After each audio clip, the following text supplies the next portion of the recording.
we'll be discussing the concluding part of this series of discussions on Bali Maharaj's pastime. So, yesterday I discussed about the theme of how the Lord reciprocates in extraordinary ways. So, we discussed the pastime till the point where Prahlad Maharaj and Brahmaji are both acting in tandem in different ways to support Bali Maharaj or to plead his case to Vamandev. And now Vamandev is responding. So this last section is Vamandev explains why he did what he did, and then he rewards Bali Maharaj. So, generally speaking, in the world we live in, I discussed this point. So, there is this dynamic which we all go through, that there are material situations and we have to deal with those material situations. And our purpose as devotees is not just becoming free from material trouble or attaining material comfort.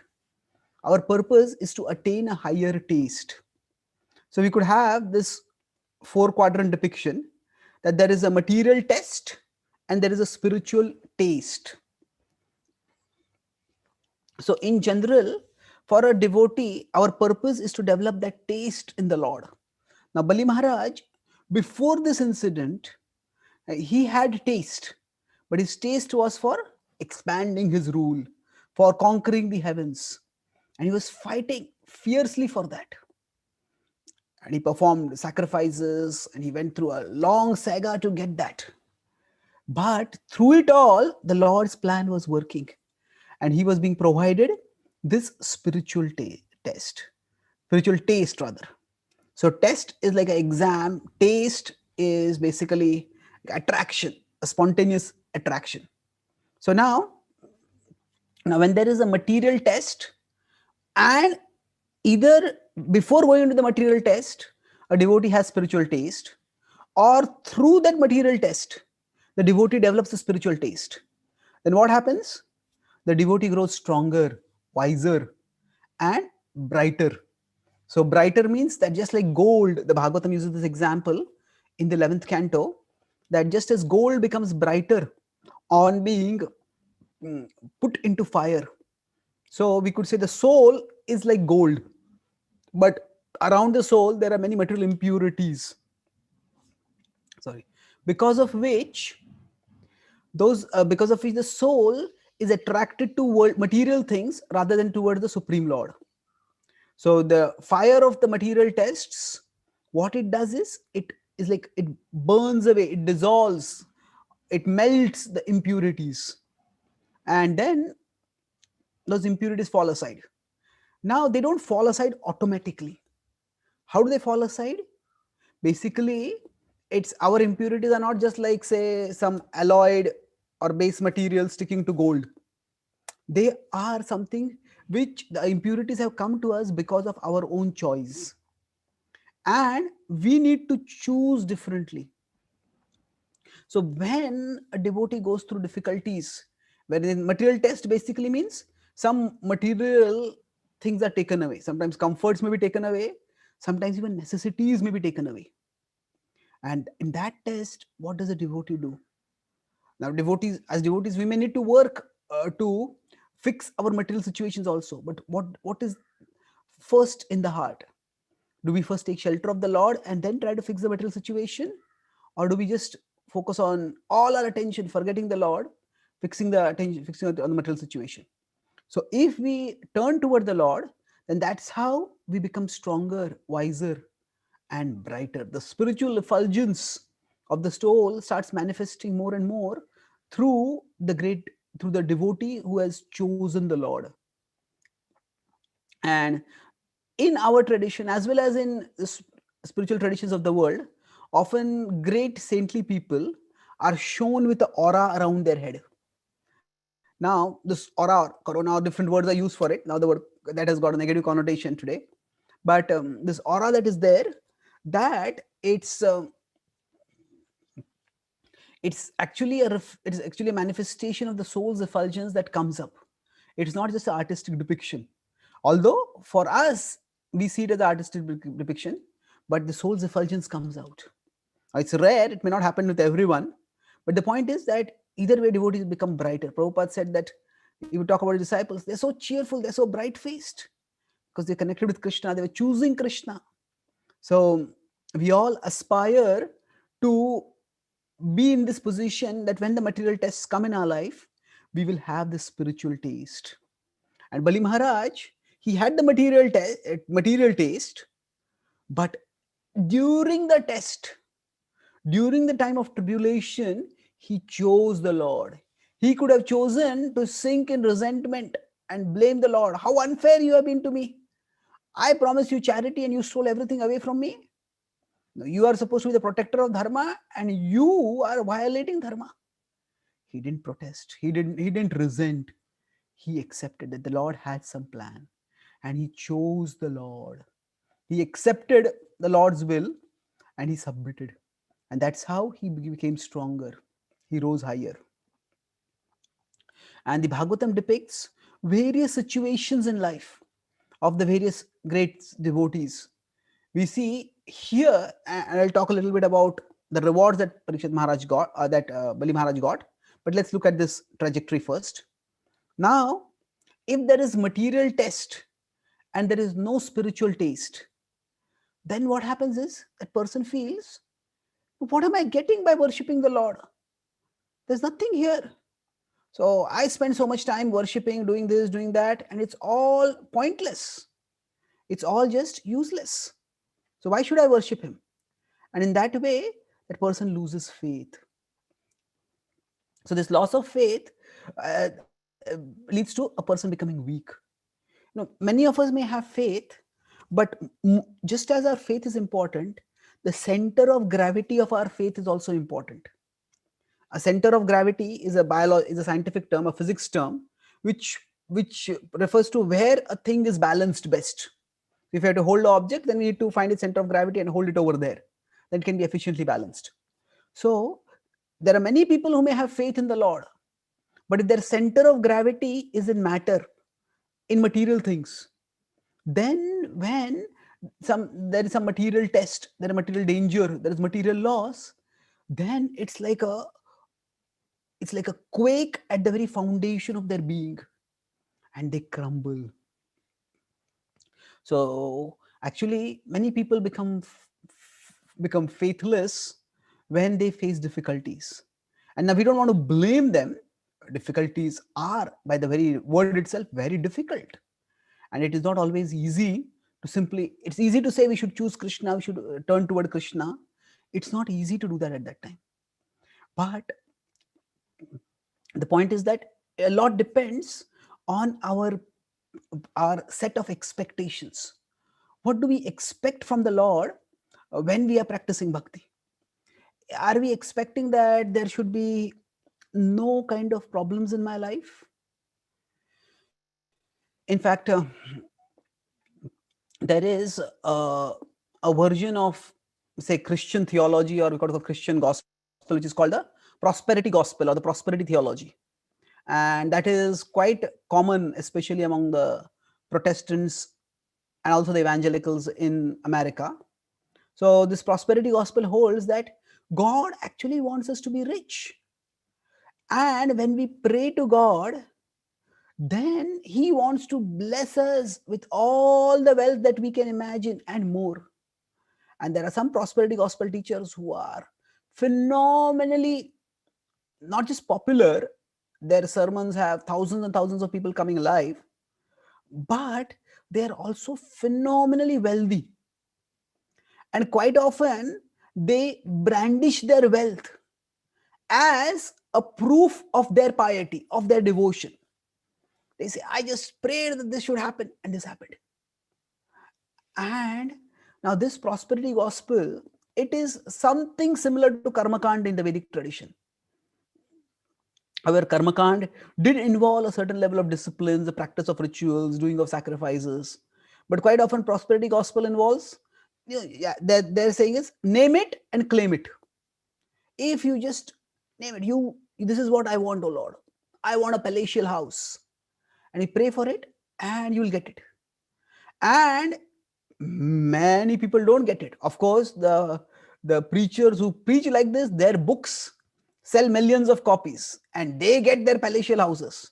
But the readers of the books don't get the palatial houses. And when they don't get it, when they start questioning, they're losing faith. Oh, actually, you didn't pray hard enough. You didn't think big enough. Just open your heart to God's gifts. Yes, we should all open our hearts to God's gifts and we should think big. But think big doesn't necessarily mean thinking big only in material terms. Think big means thinking big, bigger than material things. The Lord's blessings go far beyond the things of this world. So especially, so if somebody's center of gravity is in matter, is the center of gravity of their faith is in material things, then if a person worships God and then they lose things, they don't get the things that they desired, that itself is bad. But worse than that, they lose things. That's even worse. And they will just become atheistic, aggressively, not just atheistic, but anti-theistic also. It's become campaigners against God. And even there, we can say that that is difficult. We prayed for something and the exact opposite thing happened. But we can say Bali Maharaj's situation is even worse. Because at least when in the world we lose some things, we can say, oh, because this pandemic came, I lost my business. Or because this thing happened and that's why I lost these things. But in the case of Bali Maharaj, he can directly see the Lord doing all these things. It is the Lord who has taken away his wealth. And he tried to offer charity. He knew also his Vishnu. But what did we, and still he offered charity, although he was warned by his guru. And yet what happened? He lost everything. In fact, what does he do still? He maintains his faith. And how is he able to maintain that faith? Because by the blessings of Prahlad Maharaj, by the choice that he makes, by his own cultured upbringing, and of course by the Lord's grace, he shifts his center of gravity. At that time, he chooses the Lord. And that's how he is able to avoid becoming resentful. He is able to avoid becoming angry or hateful toward the Lord. So now, all of us, when we face tests, what is it that shelters us? What is it that attracts us? What is that gives us solace and strength? If that is in the domain of spirit, then the tests will make us stronger. But if that is in the domain of matter, if our security is in our bank balance, our security is in our health, our security is in our family relationships, now all these are important in their own place. And we need to take care of them as much as we can. But these are not our ultimate security.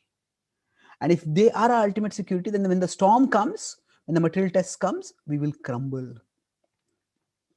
Now, if there is no material test coming in the person's life and there is no spiritual taste also, then what happens? The person lives as they have been living. So they just continue on living materialistically, not really doing anything more in their lives. So there's no change. If they are comfortable materially, they stay comfortable and they stay complacent. And so we could say in the first option, the person's consciousness rises. In the second, the person's consciousness goes down. In the third, also we could say it's on the path of going down, but specifically, there's not much difference. So actually, in many ways, the tests are what transform us. It's like we are going on a road. The tests are like crossroads. What do we choose? So if there are no tests, there can be transformation still, because purification is a gradual process, and every day that we are practicing bhakti, we are getting transformed.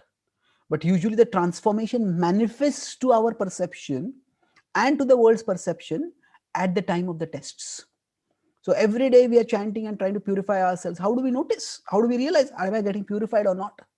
So when we feel tempted, when we feel threatened, so maybe the same kind of problem which we faced, if we had faced it 5 years ago before we were practicing bhakti, we would have been overwhelmed. We would become panicky. We would have collapsed.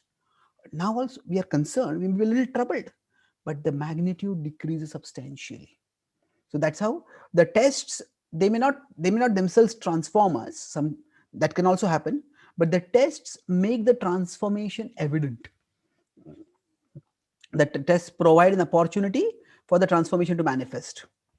Now, if there is a spiritual taste and there is no material test, then what happens? The devotee is absorbed in the Lord. The devotee uses their everything in the service of the Lord. And preferably, we would all prefer to be in this quadrant. Yes, we understand the world is a place of distress, and we know distress is inevitable. But just knowing distress is inevitable doesn't make it palatable or even acceptable. It's still difficult. And distress does take its toll. So, if there were no distress, then we can focus all our energy on serving the Lord. And this is where we would like to be. But usually, we may be in one of the two bottom quadrants, and the test is what pushes us up. The test is what pushes us up. So, actually, if in the normal course of our life, we are striving to practice bhakti diligently and trying to increase our taste, then when the problems come, we will be prepared. Spiritual advancement, or in the contemporary world language, they use self improvement. But the real self improvement is only through spiritual advancement. We understand what is the self, and we improve the the we remove the impurities around the self so that the self actually improves. So that's not just a casual choice of wanting to become better. Actually, getting a taste is not just something we need so that we can be happier in life. Getting taste is also something necessary so that we can suffer less. What do we mean by that?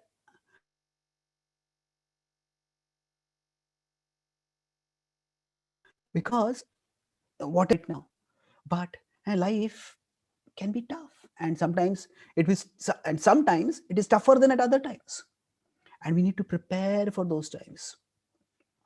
So the now we sometimes take at the financial level, we take insurance, and in the pandemic we may try to boost our immunity, and all these things are important at their own level, financial, physical. But the greatest insurance for facing any kind of distress is our taste in the Lord. And through every day's practice of bhakti, through every day's hearing, chanting, serving, we're praying that our taste increase. That's why the Bhagavatam says that if our taste is not increasing, then whatever we are doing is shrama evahi kevalam. It is vishwaksena kathasuyah notpadayedadyatim shrama evahi kevalam. If we may do all our duties, but if by that our taste is not increasing, then when the tests come, we'll find ourselves unequipped, or at least under equipped, and we'll be overwhelmed. So that's how the taste, the taste for the Lord comes or becomes manifest through the tests that are sent by the Lord. There may be circumstantial reasons why that particular tests come in our life, but beyond those circumstances is the Lord's grace, the Lord's plan. The Lord is actually helping us to gain taste. And now, if you can look at this from a very broad perspective, so to gain human form itself is very rare. Sometimes we talk about population explosion, and yes, from a relative perspective, the population increase can be a concern. But if you consider from the broad demographics of all the plants and all the life forms, human form is actually very rare. How many ants and how many microbes and what all are there on the planet? So to get the human form itself is mercy, and then that is rare. And most people think that, okay, if I get material opulence, then if they are pious, they think the Lord has blessed me. And yes, that can be one form of the blessing of the Lord. That's rarer still. But what is rarest is that if somebody has material opulence and they are not attached to the material opulence. And how can that happen? That can happen only when they are attached to something else, something higher. And that is the rarest of all mercy. That is the blessing of the Lord. In fact, when Sanatan Goswami uh, is in a very influential position. He's one of the ministers in the cabinet of Nawab Hussain Shah. And he, to renounce it, he goes to great trouble. He has to go through a jail because the Nawab doesn't want to let him go. And somehow he has to go through a lot of intelligent planning and dealing with intrigue and danger to escape from it all. Most people go through intrigue and danger to gain wealth, to escape from poverty and to come to wealth. But Sanatana Goswami went through intrigue and danger to escape from wealth to come to poverty, to become a mendicant. Why in the wide world would anyone do like that? Because he was seeking and relishing a higher wealth.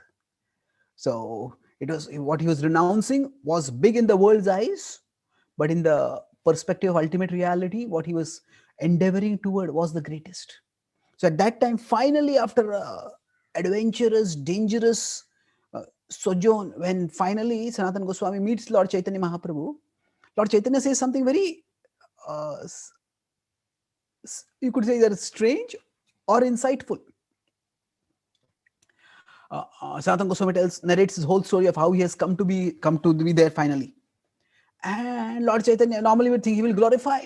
Oh, Sanatana Goswami, you are so renounced. You have sacrificed so much for the Lord's sake. And there are times that Lord Chaitanya will say like that also.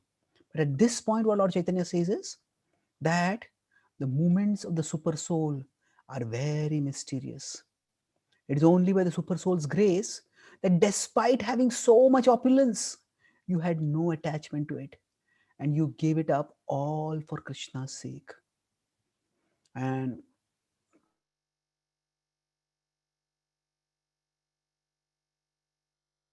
Sanatana Goswami replies, "My mercy that I have attained your lotus feet." So for us, like earlier I said, the center of gravity. What is our definition of the mercy? What is our faith center of gravity? Now, we are not in spiritual consciousness right now, or at least I'm not. We're all progressing toward that. And when material tribulations come, they are difficult. We can't just wish them away.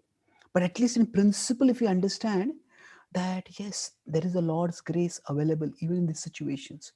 And maybe not just even in these situations, maybe especially in these situations. So even in these situations means that, oh, this is a very bad situation, but somehow I can access the Lord's grace. That means the situation is an obstacle, but somehow I can access the Lord's grace. That's even in this situation. But it's not just even, it's especially in these situations. Because when the material things are taken away from us, or at least they're threatened, then we have nowhere else to turn to. And that's when we turn toward the Lord. So we turn, so in that sense, the Lord is always present in our hearts, but we feel the need for him the most during times of distress. And in that sense, the Lord's grace is especially available during times of distress. Of course, it also depends on what we are seeking from the Lord. If our prayer is very conditional, my dear Lord, please remove this problem from my life, then we may wonder, where is the grace? Where is the grace? Where is the grace? Where is the mercy? But if our prayer is, as Prabhupada was asked, and Prabhupada would say, what is the best prayer we can offer to Krishna? Says, Krishna, please give me the strength to serve you always. So if we pray for that, this is a difficulty. I cannot face it alone, my Lord. I need your mercy. Please give me the strength. I want to serve you. I want to stay with devotees. I want to stay on the spiritual path. Please let these material tribulations not disturb my faith. Let them not divert me from your path. Give me the strength. If we pray, we will be surprised to discover how tough the Lord can make us. It is not just that we find inner layers of reserve strength and reserve energy, but actually the Lord provides us that inner store of reserve energy, which we didn't know we had. And that is what we try to perceive when we go through difficulties like these in our lives. So now now to be able to see the Lord's mercy, we need to have a long-term perspective. See, we need to see broader and we need to see longer. I'll explain what that means. Focus not on what seems right in our present position, but focus on what moves us in the right direction. So, where we are is not as important as where we are looking. Where is our vision? We might be in a place of great poverty, materially, great distress. But if we are looking toward the Lord, we are on the path to enrichment. Somebody might be in a position of great prosperity, but if they're looking simply for more wealth, then they are not well situated. So they are not, could say they are not, they may be comfortably situated, but they're not well directed because their consciousness is material. So quite often in our lives, we see situations in isolation. Oh, this problem has come and this is a terrible thing. Yes, it can be terrible.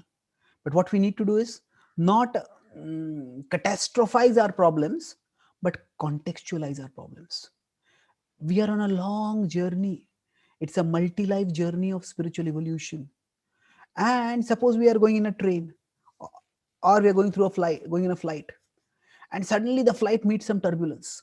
And it is not just normal turbulence where the plane starts moving. It's almost like we are almost being turned upside down. We may panic. Some people may scream. But if the plane is on course, and if we don't panic and try to escape or jump out from the plane or do something stupid like that, then that turbulent phase will pass and we'll move forward. So for us, Ishvara sarvabhutanam hriddeshe arjuna tishtati brahmayan sarvabhutani yantrarudhani mayaya. The Lord is situated as if he is directing the machine, bodily machine. And so he is like the pilot of our plane. And if we just stay in that plane, it's the bad phase. It's a difficult phase, it will end. The in the material world, material pleasures are temporary. And that can be a source of disappointment or distress for us. Oh, I wanted to enjoy, but I can't enjoy.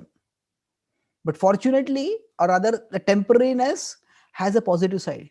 Just as the pleasures are temporary, the problems are also temporary. And the storms do not last forever. Now, I believe that right now in New York, there's a snowstorm. So now, normally, when there is a storm, there is concern. There has to be caution, there has to be preparation. And naturally, we have to take whatever care we need to at that time. And sometimes we may be worried. But usually, when a storm comes, we don't worry, what if the storm never ends? Yes, the storm is bad and I have to survive it. It may be difficult, but we don't worry, what if the storm never ends?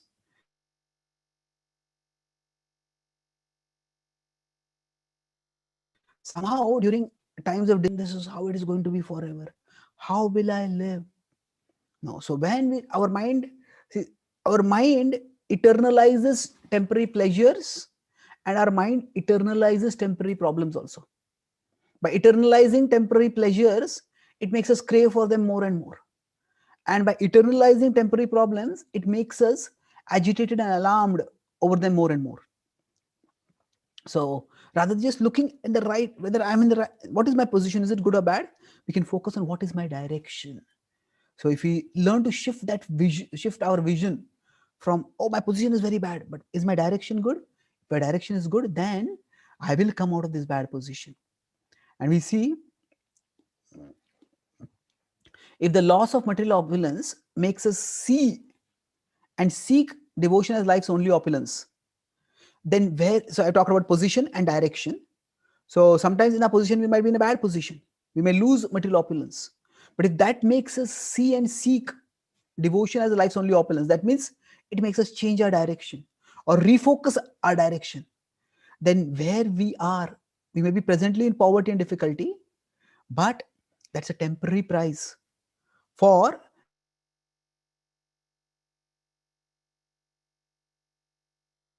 where we start looking and going towards that redirection.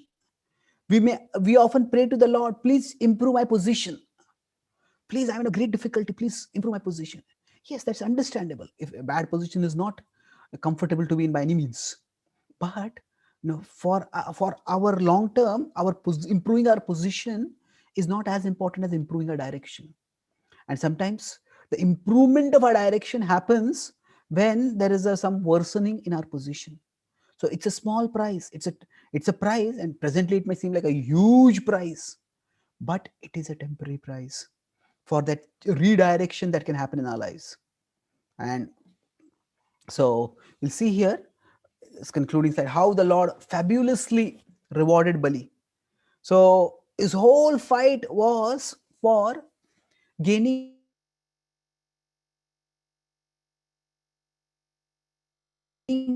Indra's position.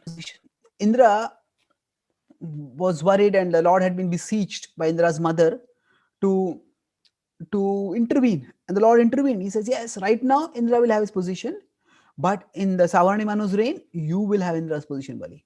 So even the desire that you had at this level will not be unfulfilled.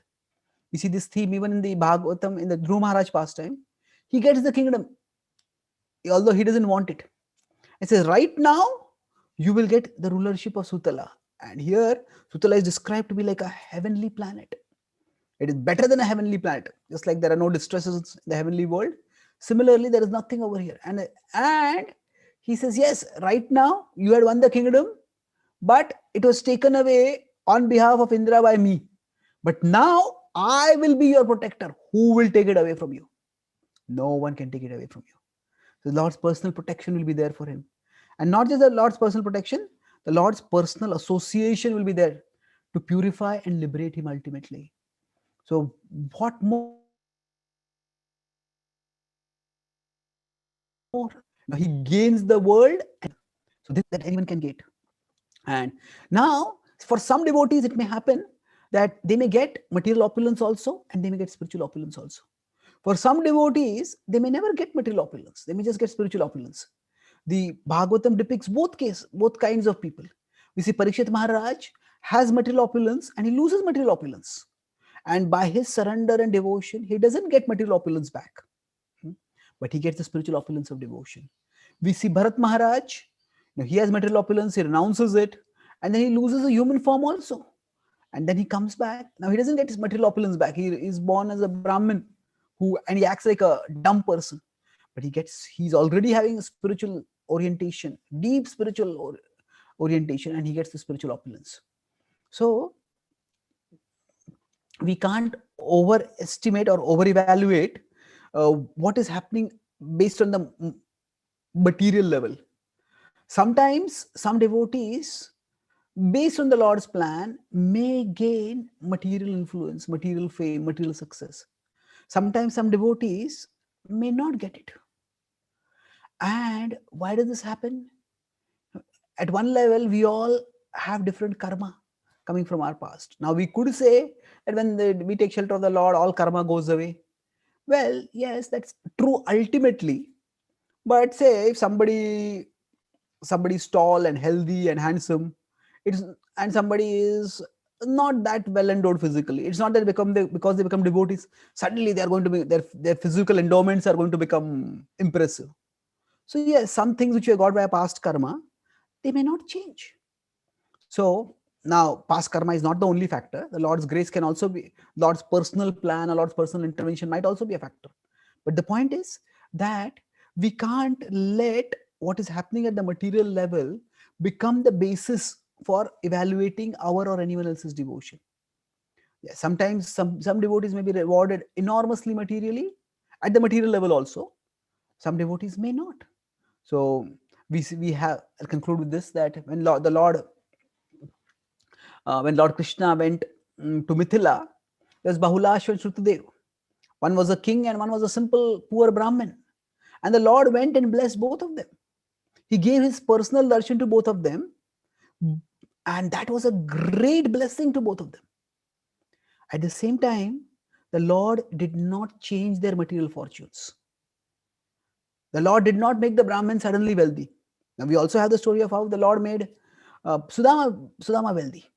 So the Lord can enrich. And in yesterday's purport, Prabhupada mentioned about how Sudama was profusely blessed.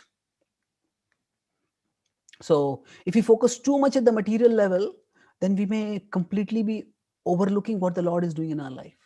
We focus on at the spiritual level, at the connection that we are establishing with the Lord, at the enrichment that we are experiencing by developing taste for Him.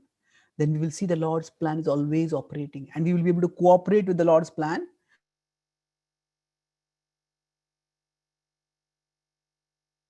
And then we'll be able to move forwards. But that we don't lose Him in our pursuit of material opulence. So He doesn't want us to lose Him. In the case of Bali Maharaj, he has shown by his actions that he's not going to lose. He is chosen the Lord even in this great tribulation. And the Lord blesses him with material opulence.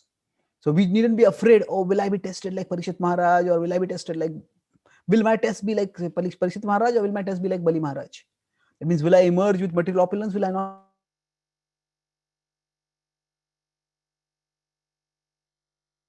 emerge with material opulence? It doesn't matter. What matters is that we emerge with material tests with spiritual taste. And if we regularly take shelter of Krishna through hearing, through chanting, through practicing the process of bhakti, then our spiritual test will develop, spiritual taste will develop, and we will not only be equipped to pass the tests of our life, but we will emerge stronger, wiser, and brighter. So I'll summarize. I spoke today on this theme of how the Lord's mercy manifests in our lives. And I talked about Bali Maharaj getting this profuse mercy. So I focused mainly on the diagram, the four quadrants, that there is material test and there is spiritual taste.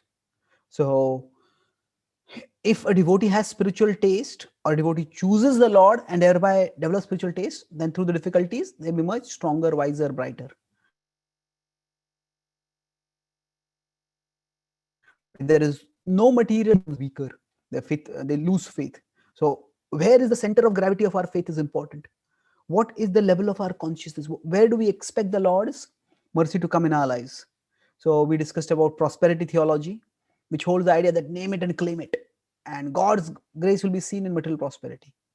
And then all that happens is those who preach like this become prosperous, but their followers don't. And then they are told, you just have to pray more.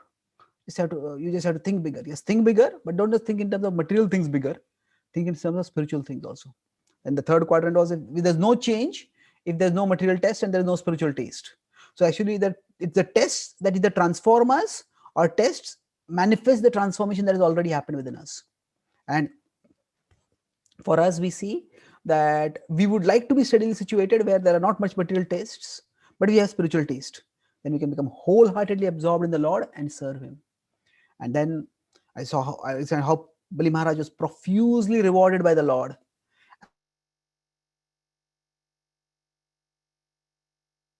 And we see both points, but the Lord's blessing is a spiritual opulence. And just the opportunity to be at that level, that we have a human form of life, we have a certain level of material comfort, and we are not attached to that comfort, and that's a very special blessing. Sanatana Goswami had that, where he struggled to go from wealth to poverty, and the Lord said, Lord Chaitanya told him, this is Lord Chaitanya told him, this is God's mercy. So for us, where we are presently, our position is not as important as our direction. And even if our position is of difficulty and poverty, if that makes us see and seek the Lord as the ultimate wealth, then that change of direction is supremely auspicious. The difficulty we are going through at present will be a small price to pay for the eternal reward of devotional absorption in the Lord. So, ultimate insurance for us in our lives, we may seek whatever is required at the practical level, but the ultimate insurance is the taste for the Lord. And through our daily practices of bhakti,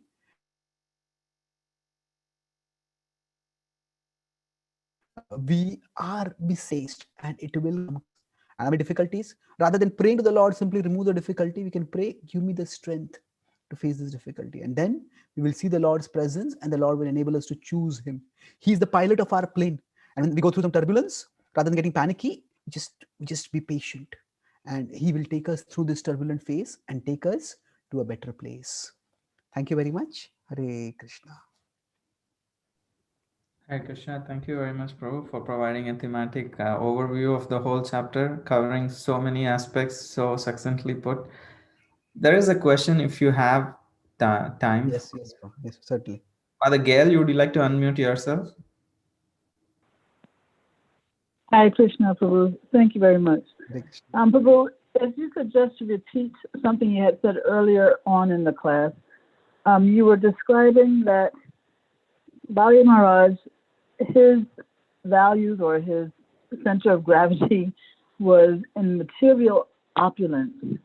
Yet, despite that, when everything was taken away, he was ready to agree with the Lord. And I think you had given reason for why he was able to have that mood of surrender despite his center of gravity being in opulence. You know, I think one thing you might have mentioned was that he had blessing of Salat Miraj. But basically my question is this, you know, if our center of gravity is not as spiritual as it should be right now, how to have that same mood as Bali Maharaj in the face Yeah, of such an extreme test. yeah. So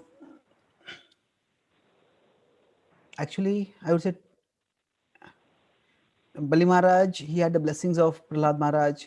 He himself made a very glorious choice,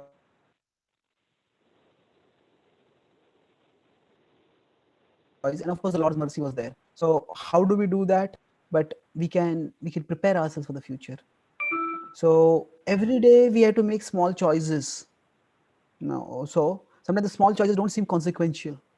Okay, I could be hearing Bhagavatam, or I could be just surfing on surfing on the net, looking here, looking there.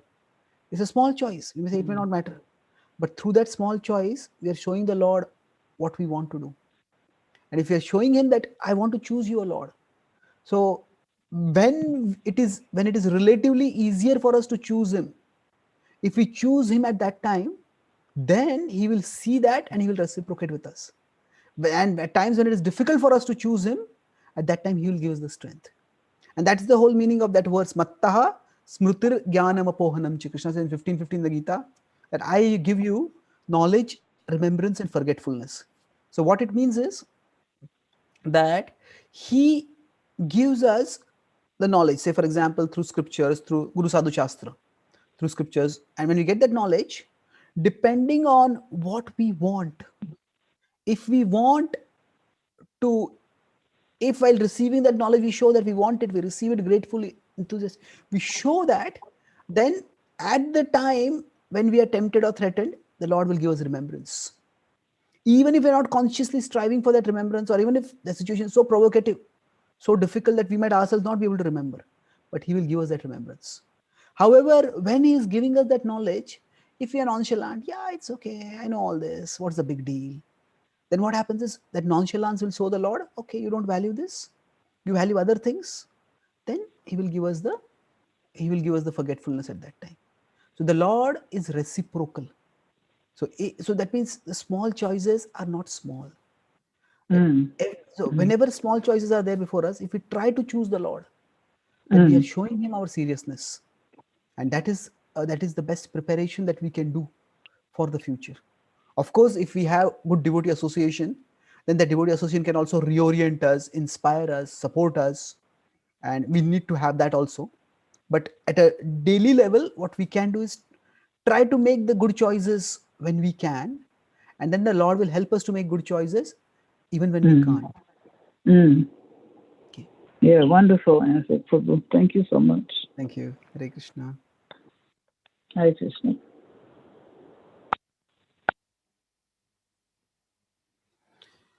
Okay, so there is um, one more question here by Gaur Kumar Prabhu. Sometimes devotees have great taste in their service throughout their life, but then they lose it in the end, mm, due to some extreme test or difficulty. Yes.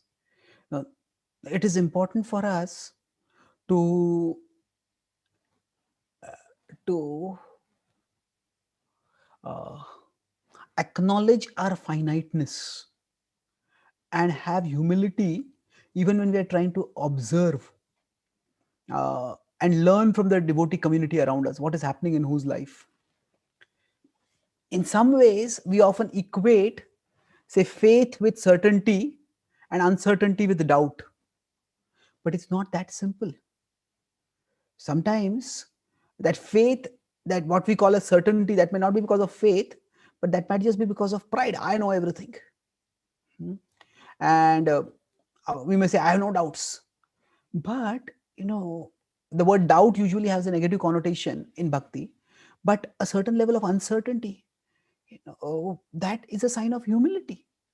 We see this in the pastime of the cow, bull, and Parikshit Maharaj. Parikshit Maharaj asked the cow and bull, what is the cause of your suffering? And they said that it's very difficult to ascertain the cause of suffering. So they are actually addressing it at a philosophical level. They could say, this Kali is beating me, isn't it obvious? No, but they know that Parikshit Maharaj is obviously asking a deeper question. He answered at a deeper level, the bull. So I would say that uncertainty or acknowledgement of uncertainty can sometimes be a sign of humility, and a claim to certainty can be a sign of pride.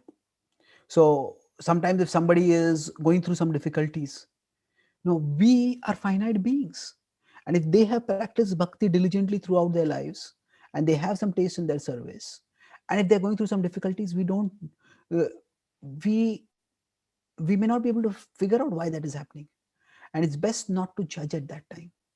It's not best to judge and condemn. See, we don't have to judge that devotee. We don't even have to judge the process of bhakti. Because we could say that, say for example, Bharat Maharaj, what was his mistake? He was compassionate in terms of saving a deer, a baby deer, and then he got diverted. So now we could say he got attached, and yes, but he was being compassionate and then he got attached. So, it's how the Lord is going to purify someone and how they are going to choose. We can't know. And now, having said that, so at one level, if something happens in some devotee's life which we can't make sense of, we don't have to think, oh, this means that this process doesn't work, or this means that this devotee is actually hypocritical. No, we don't have to jump to such easy conclusions. That we may have to have some humility and acknowledge uncertainty. Now, of course, sometimes if we investigate deeper, we might find out some reasons. Now, again, if you have a particular devotee in mind, I don't want to say as if I'm judging that devotee, but it could be that when we say we have taste in service, well, what is the exact taste? Is it the taste for the Lord whom we are serving, or is it the taste for just having the position and power that we get through the service? Or is it just the taste for, we are habitually movers and shakers and we're able to do a lot of things. So a taste in service, that doesn't necessarily mean taste for the Lord. Just as taste even for scripture doesn't necessarily mean taste for the Lord. Why are you studying the scripture? We have the pastime in Chaitanya Charitamrita where there was a person who was speaking the Bhagavatam, and his four disciples were hearing it, and Srivas Thakur came there and he heard the Bhagavatam and he fainted. And all his disciples, they were diligent students of the Bhagavatam. They said, he's just a pest. He's just irritating us. And they just practically picked him up and threw him away. So they had certainly some kind of taste for the Bhagavatam. But, they couldn't appreciate a devotee of the Lord. So, there is a significant level of you could say, in a pious society, there can be a lot of sattvic gratification through having scriptural knowledge and exhibiting that scriptural knowledge and getting applauded for that. And there are professional Bhagavad Kathakars about whom Prabhupada warns us that they're just doing it for business. Now, if somebody is simply asking for money, then we can see it's gross. But if somebody is seeking adulation, then it's a little subtler. So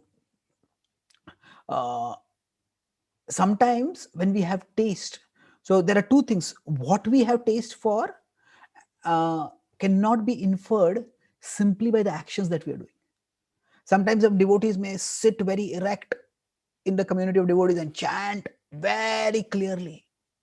And we say, oh, this person never sleeps in chanting. This person is always pronouncing the word clearly.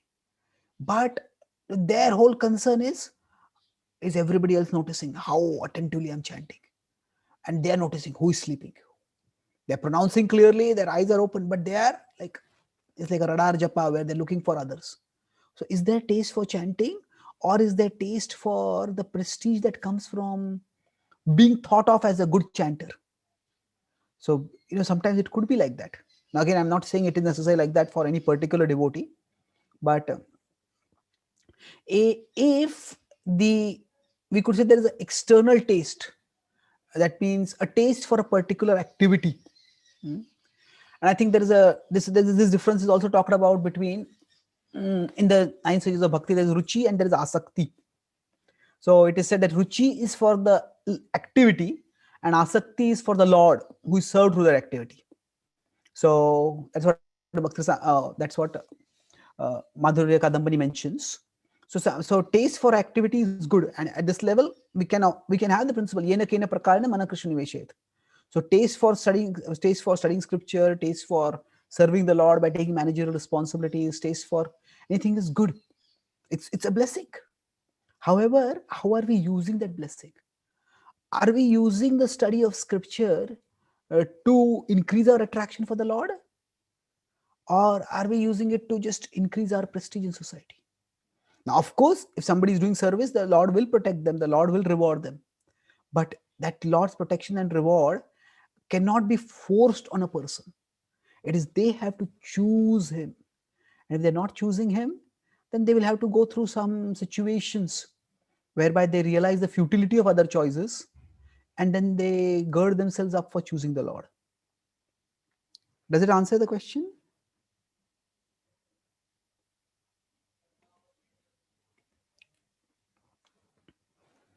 So, thank you very much for this opportunity to be of some service. Bali Maharaj ki jai, Vaman Dev ki jai, Grantraj Srimad Bhagavatam ki jai, Srila Prabhupada ki jai.